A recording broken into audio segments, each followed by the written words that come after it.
अस्सलाम वालेकुम नाज़रीन। उम्मीद करता हूँ सब अल्लाह के फजल करम से खरीद से हो। फिर एक नई वीडियो के साथ हाजिर खिदमत हूँ। आज की वीडियो में हम स्टार्ट करेंगे लॉन्ड्री मैनेजमेंट सिस्टम। तो बगैर वक्त ज़ाया किए हम चलते हैं अपने एक्सेल पे और फिर बाकी वही पे डिस्कस करते हैं। तो ये हमारे सामने एक्सेल, ये मेन इसकी एक विंडो जो है, मेन नाम में विंडो है जिसमें मैंने एक सिंपल इसका बैकग्राउंड जो है एक लगा दिया है। बाकी ये है कि इसको मैनेज के लिए सबसे पहले तो हम एक्सेल खोलेंगे।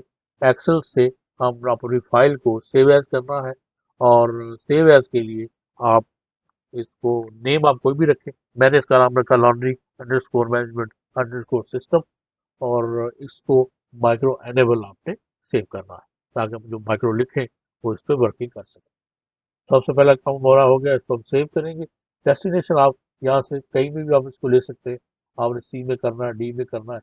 बेहतर ये है कि कोई भी प्रोग्राम बनाते हुए आप उसका प्रॉपर किसी भी ड्राइव में रखें, नहीं तो उसका फोल्डर बनाएं और अपनी तमाम चीज़ें जो है उस फोल्डर के अंदर रखें, ताकि उस प्रोग्राम के रिलेटेड कोई भी अगर चीज़ होती है, जो पिक्चर्स हैं या कोई और हमें चीज़ें जो रिक्वायर्ड होती है फाइल, तो हम उसी फॉर्मेट में जो उसी फोल्डर में उसको रख सकें।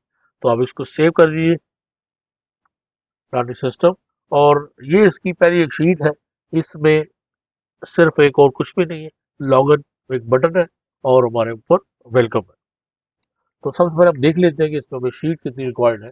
इससे हमें टोटल शीट जो है वो रिक्वायर्ड होंगी 14, 14 टोटल शीट जो है हम रिक्वायर्ड करेंगे। सबसे पहली जो है आप देख लें कि सबसे पहले आप शीट 14 इंसर्ट करनी है आप लोगों ने।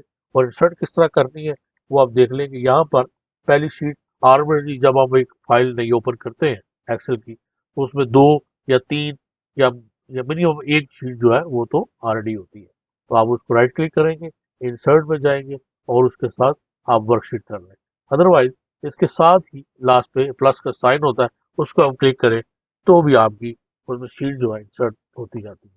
तो इसमें सबसे पहला काम करना है कि 14 जो शीट्स है वो इंसर्ट करनी है, और उसको नेम आपने करना है, उसको रीनेम कर लेना है।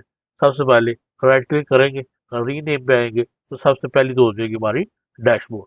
तो जैसा कि आप लोगों को एक सिंपल एक डैशबोर्ड नजर आ रहा है, इस तरह का डैशबोर्ड हम इसके ऊपर बनाएंगे। उसके बाद कस्टमर डीबी सेकंड वाली को हम राइट क्लिक करेंगे और इसका नेम हम कर देंगे कस्टमर डीबी। उसके बाद थर्ड पे आ जाइए एम्प्लॉइज। एम्प्लॉय का डाटा भी हम रखेंगे क्योंकि ज़्यादा एम्प्लॉय होते नहीं है, इसलिए कोशिश किया कि इसके अंदर जो कुछ भी एक लॉन्ड्री सिस्टम के रिलेटेड चीज़ हो सकती है वो हम इसके ऊपर इसमें मैनेज करने की कोशिश करेंगे एक छोटे से प्रोग्राम में। तो इसको राइट क्लिक करके रीनेम एम्प्लॉइज। उसके बाद आप नेक्स्ट शीट जो होगी नंबर 4 सर्विस डीबी। नंबर 5 पे इनवाइस फॉर्म। ये मेन आप अपना इनवाइस फॉर्म पर जनरेट करेंगे, ये हम इसको देखेंगे कि किस तरह इसको जनरेट किया है। और इसमें प्रॉपर एक लॉन्ड्री सर्विस इनवाइस मॉड्यूल है ये। इसके अंदर लोड इनवाइस है, सेव और अपडेट की ऑप्शन है, न्यू इनवाइस है, प्रिंट की ऑप्शन है, और सेव एज अ पीडीएफ इसमें इसमें वो ऑप्शन भी है। तो ये हम देखेंगे इसको, ये प्रोग्राम इस तरह का। उसके बाद हमने अब इनवाइस का इन्फो, छठे नंबर पे इनवाइस इन्फो। उसके बाद इनवाइस डिटेल, सर जो इन्वाइसिंग हम करेंगे उसकी इन्फो डिटेल सेव होगी। तो इससे आगे हम रिपोर्ट्स जनरेट करेंगे। और उसके बाद आप देख लें कि नंबर 8 पे ऊपर आ जाएगी रिपोर्ट्स, इसको हमने ऐड करते जाना है। उसके बाद हमारी ट्रांजेक्शन, ये ट्रांजेक्शन हमारी वो होगी कि जो हमारे एक्सपेंस के रिलेटेड ट्रांजेक्शन होगी। ये रिपोर्ट्स हमारी इनवॉइस रिलेटेड रिपोर्ट्स आ जाएंगी। ट्रांजैक्शन जब हम करेंगे, जितनी भी हमारी एक्सपेंस की ट्रांजैक्शन, हमने कैश रिसीव किया है, हमने इनवॉइस जनरेट की है, इनवॉइस किसी को सबमिट की है, कोई भी एक्सपेंस, ऑफिस एक्सपेंस है, शॉप का एक्सपेंस है, या कोई हमने मटीरियल वगैरह को खरीदा है, तो उसकी जो है ट्रांजेक्शन यहाँ पे होगी। ये ट्रांजेक्शन रिपोर्ट जिसको आप देख रहे हैं। उसके बाद हमारी एक शीट आ जाएगी। देखें, जब ट्रांजेक्शन रिपोर्ट होगी उसको हम क्या करेंगे, हमारा ट्रायल बैलेंस आ जाएगा। ट्रायल बैलेंस के बाद एक sheet of profit and loss. तो ये ट्रायल अंडरस्कोर बैलेंस और ट्रांजैक्शन TRANS अंडरस्कोर रिपोर्ट, आप इसी को ये सेम रखेंगे। वो कोड में हमने यही नाम मैंने यूज किया हुआ है, तो अगर आप कोई चेंज करते हैं तो ये याद रखना है कि उसमें फिर कोड में आपको नाम चेंज करना पड़ेगा। तो ट्रायल अंडरस्कोर बैलेंस जरूरी नहीं है कि आप सेम नेम रखें, आप अपनी मर्जी का नेम भी रख सकते हैं, लेकिन उसको फिर जब इसका वीबीए कोड लिखेंगे तो उसमें फिर आपने ध्यान रखना है कि उसमें हमें उसको चेंज करना है। और उसके बाद ट्रायल बैलेंस के बाद हमारा प्रॉफिट एंड लॉस आ जाएगा, और प्रॉफिट एंड लॉस के बाद हमारी बैलेंस शीट। ये प्रॉपर पूरा एक, यानी स्टार्ट से लेके एंड तक प्रॉपर इसकी जो है वो एक मैनेजमेंट है लॉन्ड्री सिस्टम का। और मैंने कोशिश की है कि कोई चीज़ रह ना जाए, फिर भी इस प्रोग्राम को बनाते हुए अगर कोई चीज़ रह जाएगी तो आप उसकी निशानदेही कर दें, तो फिर उसको इंशाल्लाह फिर नेक्स्ट वर्जन जो बनाएंगे उसमें उसको रेक्टिफाई कर लेंगे, नहीं तो इसी में अगर हो सकेगा तो साथ साथ आप इसी में उसको ऐड कर देंगे। तो ये एक हमारा एंड में जो हमारी वेलकम शीट जो है आ जाएगी। तो सबसे पहला काम हम क्या करेंगे, कि सबसे पहला काम तो हमारा यही है कि हम जो हमारा डैशबोर्ड है, डैशबोर्ड पे ऐसा अभी फिलहाल कुछ भी करने की जरूरत नहीं है, इसको आप सिंपल छोड़ दें। और जब हम एंड में डैशबोर्ड जब बनाएंगे तो उसको आगे सबसे आगे चलेंगे इसमें कस्टमर डीबी। कस्टमर डीबी में बहुत सिंपल डाटा, ज़्यादा बड़ा बड़ा कुछ रखने की जरूरत नहीं होती। कस्टमर आईडी, इसको अगर आप देख लें, इसमें आपने कस्टमर आईडी, बी कॉलम पे नेम, कस्टमर का टेलीफोन, एड्रेस और एडेड बाय, यानी कौन ऐड कर रहा है। ये एडेड बाय वो सिंपल आ जाएगा, जो भी लॉग इन करेगा अगर तो वो उसका आ जाएगा एडेड बाय।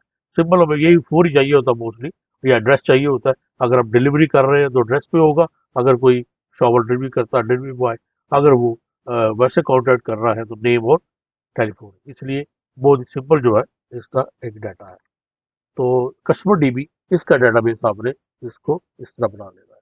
उसके बाद इम्प्लॉइज, इम्प्लॉय के लिए इम्प्लॉय आईडी, इम्प्लॉय का नेम, कॉन्ट्रैक्ट, रोल, एम्प्लॉय क्या कर रहा है, डेट ऑफ ज्वाइनिंग उसकी क्या है, उसकी सैलरी क्या है, और उसका एडेड बाय। ये सब कुछ एडेड बाय इसलिए यार आप नहीं भी लिखेंगे तो इसमें मसला नहीं है, तो एडेड बाय ये आ जाएगा।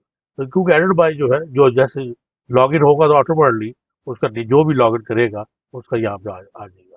तो मोस्टली चूंकि Edward as a log in किया है तो इसलिए वो एज ए एडवर्ड जो है वो आता जाएगा। तो इसमें भी हम कॉलम जो है वो ए से लेकर जी तक यूज करेंगे। बहुत सिंपल डाटा चाहिए, एम्प्लॉय आईडी, एम्प्लॉय नेम, और उसके बाद कॉन्ट्रैक्ट, उसका जो कॉन्टैक्ट होगा, मोबाइल नंबर, कुछ भी, रोल क्या है उसका शॉप के अंदर, और डेट ऑफ ज्वाइनिंग उसकी क्या है, और उसकी सैलरी कितनी। और उसके बाद सर्विस, ये सर्विस टीवी है, ये यानी हमारी इंपॉर्टेंट शीट है, कारण कि हम सर्विस उसको ऐड करेंगे। तो ये है service ID, service name, rate पर KG, flat rate, unit type क्या होगा, और एडेड बाय। अब ये ज़ाहिर है कि ये अकाउंटेंट का है तो ये अकाउंटेंट इसको ऐड करेगा। इस नंबर को चंद जो है वो एंट्रीज इसमें हुई है। यानी आपने ये सुना है कि सर्विस आईडी हमारी आ जाएगी, सर्विस नेम के कौन सी सर्विस हम यहाँ पे दे रहे हैं, जैसे pressing, washing, dry cleaning, collection and delivery. उसको रेट पर केजी, और उसके बाद फ्लैट रेट भी हो सकता है, और उसके बाद यूनिट टाइप के पर पीस आ जाएगा, यानी फ्लैट रेट जो है वो पर पीस होगा, और अगर केजी में होगा तो ज़रा उसका केजी का रेट जो है वो डिफरेंट जो है वो होगा। यानी केजी ज़रा कलेक्शन में, और डिलीवरी में क्या रेट होगा और कलेक्शन में क्या रेट होगा, वो जो है वो उसमें बाद में उसको आप डिसाइड कर सकते हैं। पर ये डबी से रेट है, ये कोई कंफर्म रेट नहीं है, मुझे पता कि यही होते हैं। उसके बाद इनवाइस फॉर्म, इनवाइस फॉर्म जो है इसको फिलहाल जो है हम इसको छोड़ेंगे, इसको डिटेल में चेक करेंगे। आप लोगों ने इनवाइस फॉर्म जो है इसकी फॉर्मेटिंग किस तरह कर लेनी है, ए को छोड़ देना है, और बी से लेके तो एच तक जो है, जी तक हम यूज करेंगे, B C D E F G, और एच को भी एज अ स्पेसर हम छोड़ देंगे। बाकी जो है इसके ऊपर अगर आप देखेंगे तो बाकी सारा हाइड है, सिर्फ ए से लेके एच तक ही जो है वो हम यूज कर रहे हैं। तो ए से लेके एच तक, और नीचे जो है वो आप देख सकते हैं कि जहां तक 27 तक है, सिंपल ही छोटी सी इसकी एक एडवाइस जनरेट होती है। और ये अब जो है वो डिटेल में इसको जब प्रोग्राम इसका आएगा इसको डिस्कस करेंगे। इनवाइस इन्फो में चलते हैं। इनवाइस इन्फो जो है उस पर आप देख लीजिए कि हमें क्या, एक इनवाइस से हमें क्या चाहिए होता है, invoice number, date, customer name, status, amount, tax, paid, balance और एडेड बाय। ये आप तीनों जो है ये आप जो है वो ए से लेके आई तक करेंगे। इनवॉइस नंबर होगा, डेट होगी, कस्टमर का नेम आ जाएगा, स्टेटस आ जाएगा, पेंडिंग है या उसको पेड हो चुकी है, अमाउंट टोटल कितनी है, टैक्स उस पर था कि नहीं, उसने पे कितना किया और बैलेंस कितना किया और ये हैंडल किसने किया। ये हमारा एक हो गया। और डिटेल, डिटेल में जाके फिर ये प्रॉपर हमें डिटेल उसकी मिलेगी। इनवॉइस नंबर, यानी एक इनवॉइस में ज़ाहिर है एक से ज़्यादा आइटम हो सकती है, तो इसलिए इसमें सारी आइटम आएगी। सर्विस नेम आ जाएगा, क्वांटिटी आ जाएगी और उसके बाद यूनिट आ जाएगा, उसके बाद रेट होगा और अमाउंट होगा। यानी ये फुल डिटेल्स है और इन्फो जो है उसके अंदर इसकी समरी होगी। तो invoice number, service name, quantity, unit, rate and amount. ये जो है इसको आप फिलहाल छोड़ दें, इसकी यहाँ पे जरूरत नहीं है, सिर्फ आपने यही बनाना है ए से लेके एफ तक। तो है ऊपर कलर स्कीम क्या रखनी है वो अब आपकी मर्जी। उसको रिपोर्ट्स है, इसको आप छोड़ देंगे फिलहाल।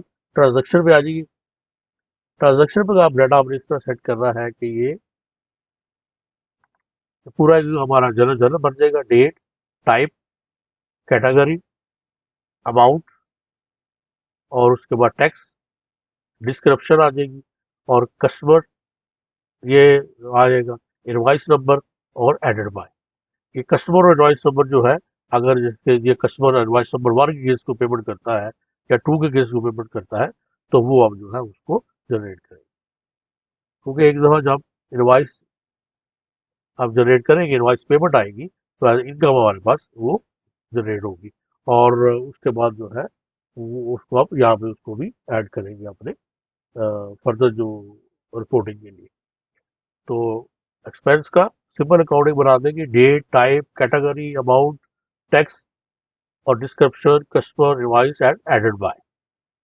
ये जो तीनों है, तीनों ये इनवॉइस को हैंडल करने के लिए है। सारे काम में इनवॉइस वाइज या कस्टमर वाइज अगर पेमेंट देखनी है कि कितनी इनवॉइस पेंडिंग है या कौन से कस्टमर का अगर उनको बैलेंस है तो आप इसलिए उसको ऐड किया यहाँ पर।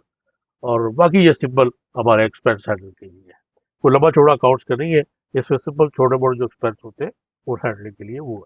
उसके बाद ट्रांजेक्शन रिपोर्ट, इसको हम छोड़ देंगे क्योंकि रिपोर्ट बाद में बनेगी। और बाकी जितने भी ये हमारी बैलेंस शीट वगैरह है ये जो है ये हम जब साथ साथ बनाएंगे तो उनको हम बनाते जाएंगे। आप लोगों ने सिर्फ शीट्स को ऐड कर देना है और ये हमारी वेलकम पेज जो है ये हमारा आ जाएगा, बाद में इसको देखेंगे। ये वेलकम पेज जो है ये किस तरह बना है, इसको जब हम क्लिक करेंगे तो ये हमारा लॉगिन खुलेगा, यहाँ से हम उसको लॉगिन कर सकते हैं। जैसे अगर हमने एडवर्ड करना है तो एडवर्ड करेंगे तो ये हमारे सामने सारी शीट जो है ये ऊपर होगी, वेलकम एडवर्ड।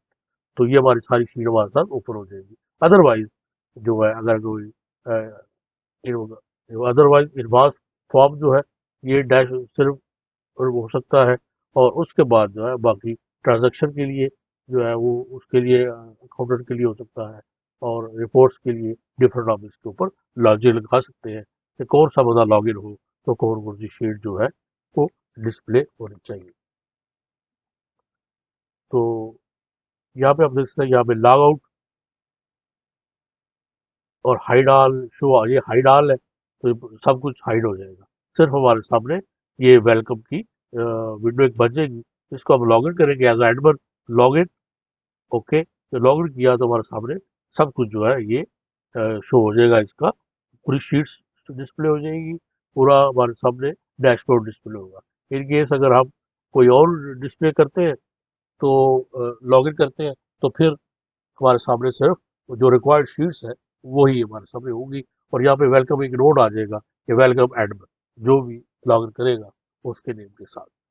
तो बाकी जो है इंशाल्लाह नेक्स्ट वीडियो से हम स्टार्ट करेंगे इसका प्रॉपर के कस्टमर डीबी से स्टार्ट करेंगे कि किस तरह हमने ऐड कस्टमर करना है, ये छोटे से फॉर्म किस तरह, फॉर्म के थ्रू किस तरह हम ऐड करेंगे और चलते चलते स्टेप बाय स्टेप और जो शीट बाय शीट जो है वो आहिस्ता आहिस्ता चलेंगे ताकि प्रॉपर जो है हमें इस बनाने में इसकी समझ आ सके। तो फिर इंशाल्लाह मिलते हैं नेक्स्ट वीडियो में, तब तक ये इजाज़त दीजिए। अपना बहुत ख्याल रखिए, वजूद और याद रखिए। अल्लाह हाफ़िज़।